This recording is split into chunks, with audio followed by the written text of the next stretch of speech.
Selamat siang Ibu-Ibu, petugas DDTK Posyandu. Apa kabarnya? Semoga semua dalam keadaan sehat. Di sini saya akan berbagi informasi mengenai bagaimana cara pengisian KMS di Posyandu ya. Cara mengisi grafiknya bagaimana? Karena saat ini kita memakai revisi KIA 2020. Nah, di sini ibu-ibu saya ingin merefresh pengetahuan ibu-ibu semua tentang pelayanan DDTK di Posyandu. Nah, pelayanan SDIDTK itu kepanjangannya adalah stimulasi, deteksi, intervensi dini, tumbuh kembang.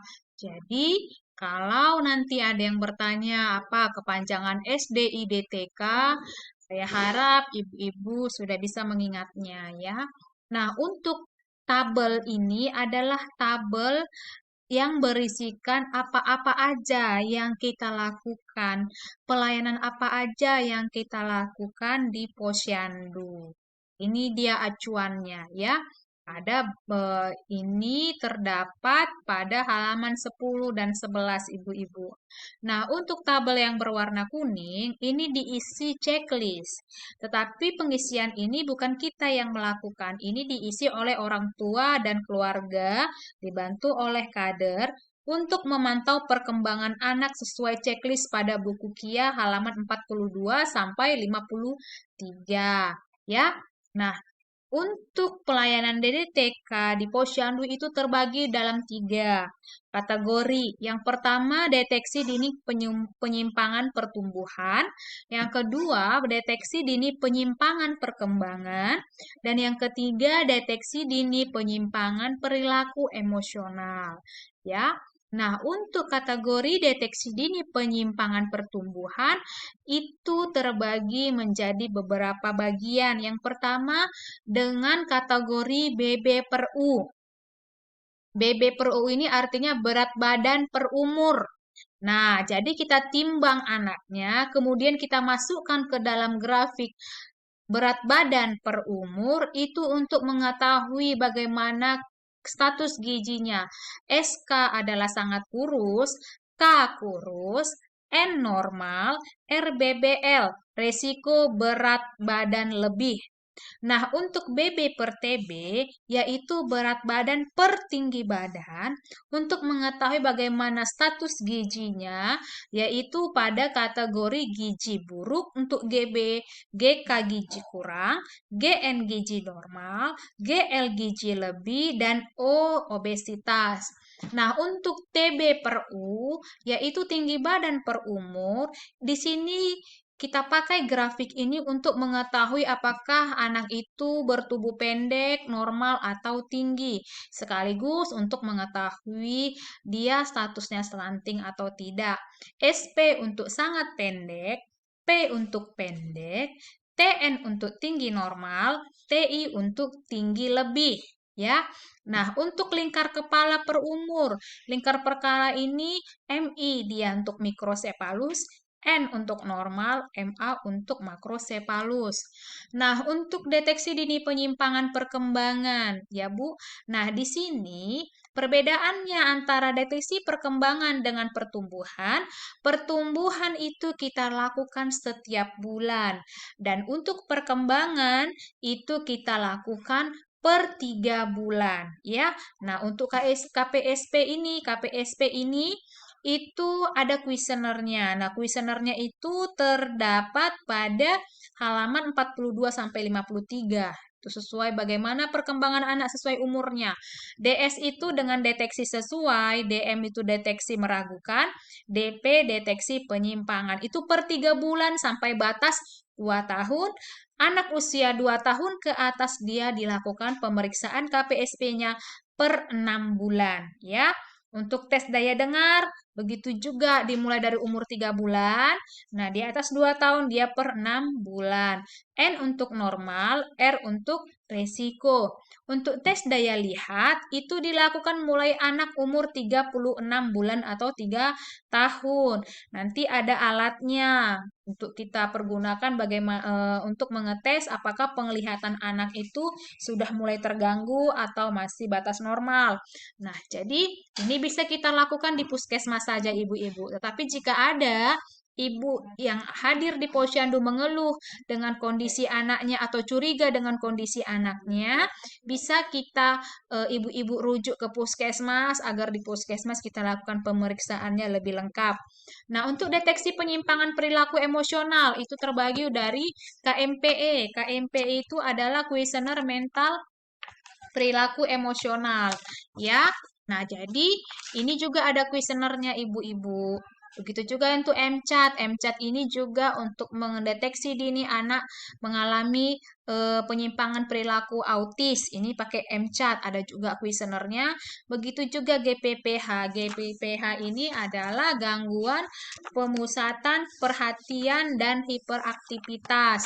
Nah, jadi jika ada ibu-ibu yang anaknya mengeluh suka marah-marah, kemudian anaknya mengeluh tidak bisa fokus, ibunya mengeluh anaknya terlalu aktif, atau ibu melihat ada gerak-gerik anak yang menunjukkan tanda-tanda penyimpangan atau menunjukkan tanda-tanda ketidaknormalan. Untuk penyimpangan perilaku emosional itu kita lanjutkan di puskesmas saja, ya.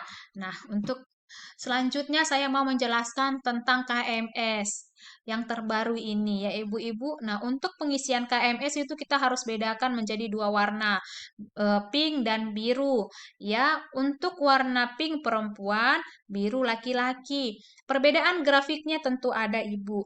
Nah, untuk grafik yang sekarang ini dia garis merahnya berada di garis nomor 2.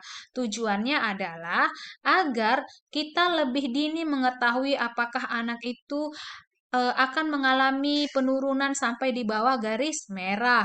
Nah, ada gambar orange. Nah, orange ini adalah garis untuk menentukan anak itu masuk ke dalam resiko gemuk supaya tidak terjadi obesitas pada anak ya. Nah, untuk pengisian grafik ini sendiri ibu-ibu tidak perlu dibubuhkan berat badannya di sini ya, tidak perlu. Jadi cukup tanda titik saja dalam grafik ini. Nah, di mana dia bikin berat badannya di sini, BB. Disinilah ditulis berapa berat badannya. Angka 0 itu adalah tanggal lahirnya. Kita naikkan ke atas berat lahirnya. Angka 1 untuk kunjungan di bulan pertama sesuai dengan usianya. Ya, usia 1 bulan di kolom 1, usia 2 bulan di kolom 2. Tapi kalau misalnya dia kunjungan pertamanya di usia 3 bulan, di mana diisi? Dia harus di kolom ketiga, ya. Nah, untuk KBM, Ibu harus memperhatikan kenaikan berat badan minimalnya juga. Ini ada 800, 900, 800 supaya Ibu juga bisa mendeteksi dini apakah anak itu naik atau turun atau tidak naik. Supaya mencegah terjadinya penurunan berat badan yang tidak disadari oleh ibu-ibunya. Kemudian untuk ini grafik, ini adalah grafik berat badan menurut umur.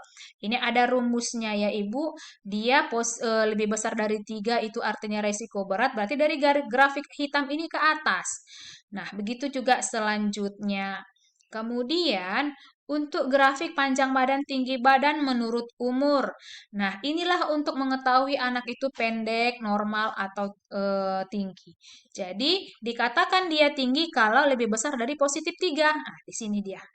Grafik ini dari sini ke atas, garis hitam paling atas ini ke atas, itu berarti anak dengan bertubuh tinggi. Kalau dia di bawah min 3, di bawah min 2 ini ke bawah, itu bisa dikatakan pendek. Di bawah min 3 itu bisa dikatakan sangat pendek. Nah, untuk grafik berat badan atau tinggi badan yang tinggi badan per berat badan ini untuk mengatakan menunjukkan status gizinya, apakah dia gizi buruk, gizi baik, atau gizi lebih ya. Nah, ini juga sesuai dengan ketentuan dari Permenkes ini kita pakai tabel WHO, Ibu bisa baca, Ibu bisa praktekkan. Lebih besar dari positif 3 SD itu dikatakan obesitas. Jadi kalau di atas garis hitam ini ke atas itu dikatakan anak dengan obesitas. Di bawah min 3 ke bawah anak dengan gizi buruk. Di bawah grafik hitam ke bawah ini yang paling bawah itu dia anak dengan gizi buruk. Nah, untuk lingkar kepala sendiri itu ada ketentuan lebih kecil dari min 2 SD itu mikrosefalus, 2 SD sampai min 2 SD sampai 2 SD itu adalah normal. Jadi dari garis merah paling bawah ini ke garis atas itu itulah dia lingkar kepala yang normal. Ibu bisa sesuaikan dengan usianya. Kemudian yang sebelah kiri adalah lingkar kepala sesuai dengan yang Ibu dapatkan. Kemudian grafik indeks massa tubuh ini untuk anak 5-6 tahun. Dan terakhir adalah saya mau katakan kita sepakat untuk betul-betul melakukan pengukuran. Begitu juga untuk pengisian itu diisi oleh kita sendiri petugas kesehatan, bukan kader, ya. Jadi jangan lagi kita paksa kader untuk mengisi. Nah, jikapun selama ini sudah diisi oleh kader, maka kita harus dampingi supaya pengisian KMS ini bisa benar-benar terlaksana. Terima kasih.